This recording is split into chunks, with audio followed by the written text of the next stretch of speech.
റബീഹ മോന്റെ നിർത്താതെയുള്ള കരച്ചിൽ കേട്ടാണ് സാബിറ ചാടി എണീറ്റത്.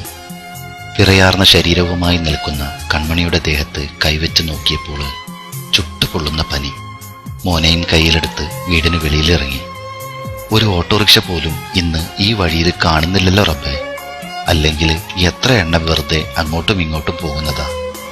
ആ മാതൃഹൃദയം ഒന്ന് തേങ്ങി. കുറച്ചു നേരത്തെ കാത്തിരിപ്പിന് ശേഷം ഒരു ഓട്ടോ മുന്നിൽ വന്നു. കൈ കാണിച്ച് നിർത്തി ഡ്രൈവറോട് പോകാനുള്ള സ്ഥലം പറഞ്ഞു. ക്ലിനിക്കിലെത്തി ഇറങ്ങും നേരത്ത് ഡോക്ടറെ കാണുന്നത് വരെ കാത്തിരിക്കാൻ പറഞ്ഞു. അയാള് സമ്മതിച്ചു.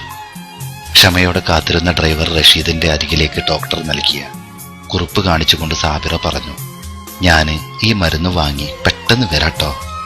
മോനെ നിങ്ങളെ കൂടെ നിർത്തൂ കുറച്ചു നേരം.